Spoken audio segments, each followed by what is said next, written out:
Hi everyone, this is Killshot from 99 Gaming. I want to do a video for The Walking Dead Road to Survival. This is Larger World number 2, Act number 3, Stage number 8. So you guys can see, and we're so close to getting the 4-star Dwight. I know a lot of you guys want him on your team. And the irony is the people that are cruising through this probably don't need Dwight, but the people that are struggling need the Dwight. So it's not really one of those want characters. It's more, hey, I could use Dwight the next time I'm in here.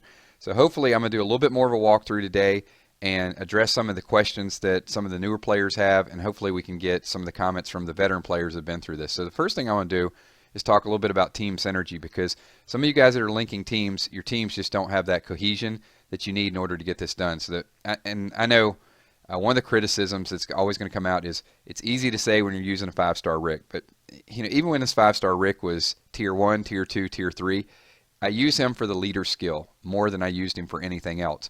So the first thing you guys need to do is find someone that gives you some versatility for a leader, or switch your leaders back and forth. With Rick, I can use him, you see at the top, all alert characters plus 30% attack and 24 crit. So when I run mono red, it makes less difference which red characters that I have in there. And gradually I'm upgrading. You guys remember I used a 3-star Rick for a while. I used Lori for a long time. I used Lori even for Walker stages for a long time.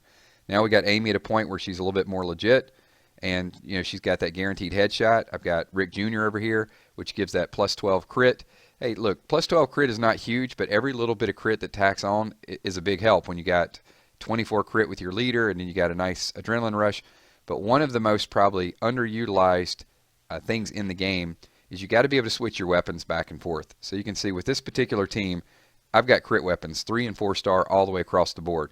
If this were a human stage, I'm going to switch it off, and I'm going to bring these Mitchell's SMGs in here, but they're not. So let's keep the camo pistols. This stuff's pretty easy to farm. I've gotten a ton of it just by farming it. So, and especially with the elite weapon tokens out there, a lot of these things pop up for me. Hopefully you got a good slate of crit weapons. So we talked a little bit about synergy of your team. We talked about the weapons that you're going to bring in. The people on your team themselves, hey, you can put together an ideal team, but as I said before, I don't think it's as much the role players as it is the leader and the weapon. So the last thing that's probably the biggest advantage that I use are going to be the items that I bring in there. So because this team is an all-range team, this sharpshooter is one of the best items that's out there. So I'm going to bring, you know, 2 guts there. So if I get in a pinch, I can just smear guts all over my team, and then I get a free turn. Sharpshooter is key for me. I'm going to start off every single match with the sharpshooter before I get adrenaline rush built up. Bloody shirts is a no-brainer for walkers. And in smelling salts, I can make those at this point. So in the past, I was very particular of when I use smelling salts, and now because I can manufacture it, if somebody drops, it's easy just to res them up. So, you know, get your workshops built up. Before I go into this battle, I will say, let's go back to the roadmap mission. See this workshop here? You need to be farming this 24/7. Anytime that pops up, that takes precedence over everything, because that's going to be, that's your items. So you want to farm as much of that stuff and get an Amy, or get somebody that's going to give you a better drop rate, and get all that material you can possibly get saved up and stocked up so you can make these sharpshooters. So hopefully that gives you a little bit of the prologue to get started. I told you guys it's going to be a little longer video. I'm not going to speed this up. So let's go in and see if all this hot air, if all this talking actually pays off. And I will tell you that these last walker stages, the crit percentages have dropped enormously, because my team usually crits a lot, and it is, sometimes I'm getting 5 or 6 hits on the last stage before anything even drops. So we've got everything set up. We got the team, we got the items, we got the weapons. Let's see how it pans out.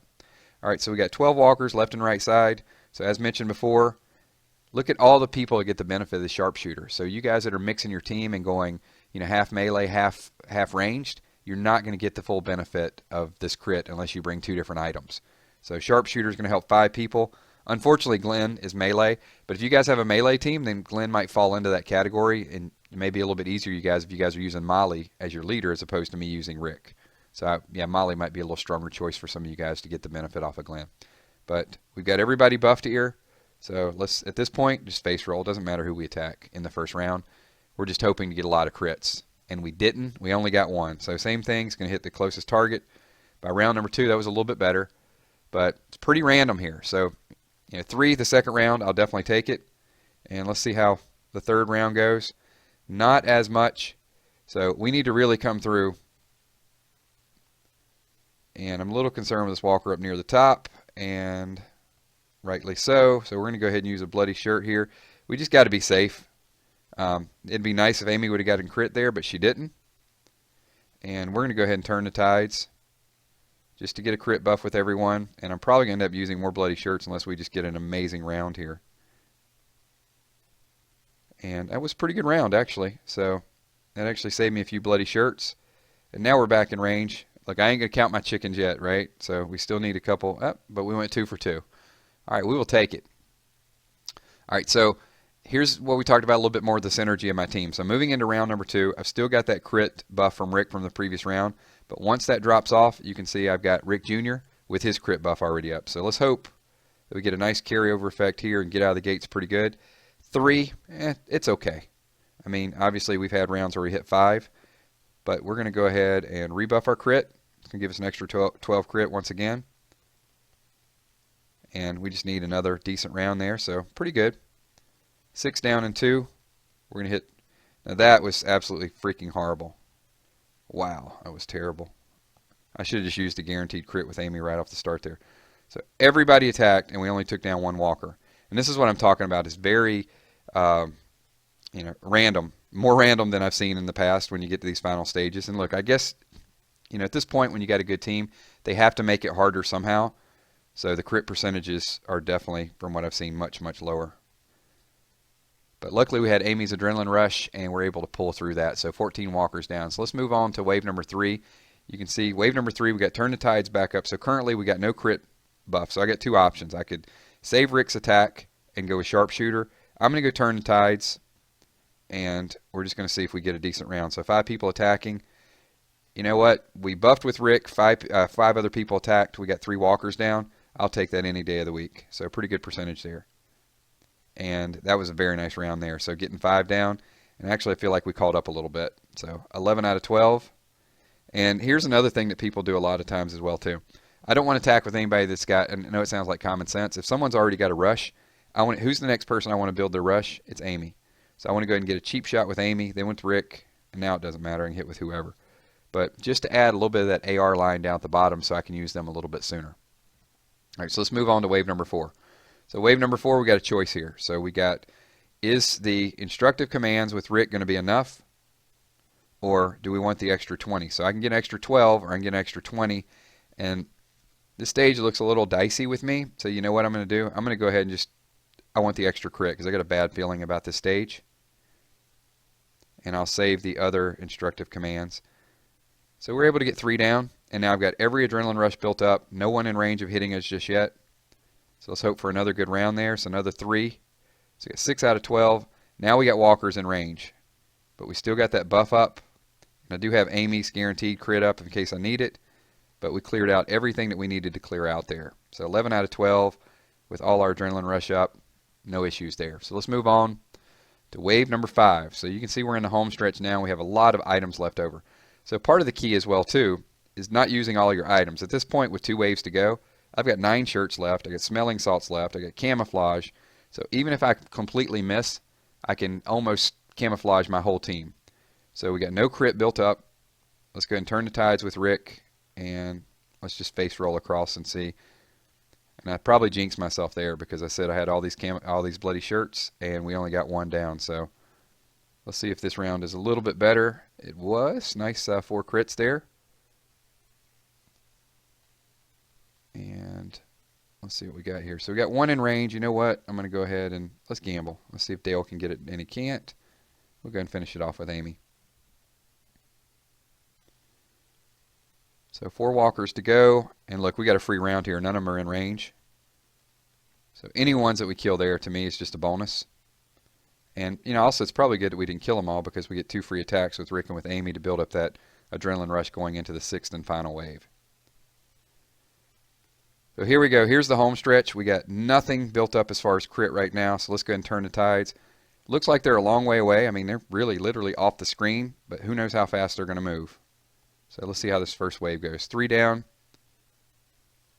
A couple of them moved kind of fast, but we're still in pretty good shape. But look at that. We were in great shape, and we only get 1 down. Story of my life. All right, let's see if we can... Okay, that was pretty decent there. Got some more back in range here. Nothing's going to hit us next round, so we're still pretty good. And this is 16 walkers, so you get to this last wave, it's going to be pretty intense. I got no crits built up. I should have buffed somebody. All right, probably my first mistake here so far. So this is what we're going to do. Let's gamble with Dale. And that didn't pay off. So we're going to do this. We're going to use one bloody shirt on Amy. And we're going to target this walker right there. So that way the one that's targeting Amy has to walk around to get to Dale. So we basically get a free turn. And we're going to turn the tides here. And everybody's going to target this walker. It's close. And now we're down to the last walker, so we're not going to toy with it. Let's just go ahead and take care of business and get it done. So there you see Act 3, stage number 8 is cleared. So obviously we get the Dwight reward. Let's see if there's anything else that falls. Safety helm, running shoes, down vest. So pretty decent stuff. Good thing I didn't buy that stuff in a supply depot, right? Because I can get it for free. All right, so Glenn, you've been pretty quiet. So what's going on with Glenn? Safe beam with the aren't fighters taught. I don't know about this Negan, what he's capable of. So yeah, I guess it's setting the real stage with Negan. So Rick's like, yeah, let's just talk about it later. I don't want to deal with that. First time in a long while, what lies ahead finally maybe entirely under the I doubt that. Yeah. Alright, so there you can see Dwight. You can see some basic trainers. And that is the end of the storyline. So it's going to leave us hanging. It says it's under their control, so I would strongly imagine that there's going to be something with Negan a little bit later on. He's going to make his grand entrance. So thanks for watching. Hope this helped you guys out. It was a little bit more of a kind of a walkthrough and even, I guess, a talk through. Let me know, what your thoughts are. Leave comments below. And like I said before, send a special thanks out to some of you guys like Dark and Shadows and was it D-Mace? Someone else. But really helping some of the new players with their comps and getting just the right team out there. I know there's a few others. I'll get some sub shouts out for you guys as well too. But appreciate everything you guys do.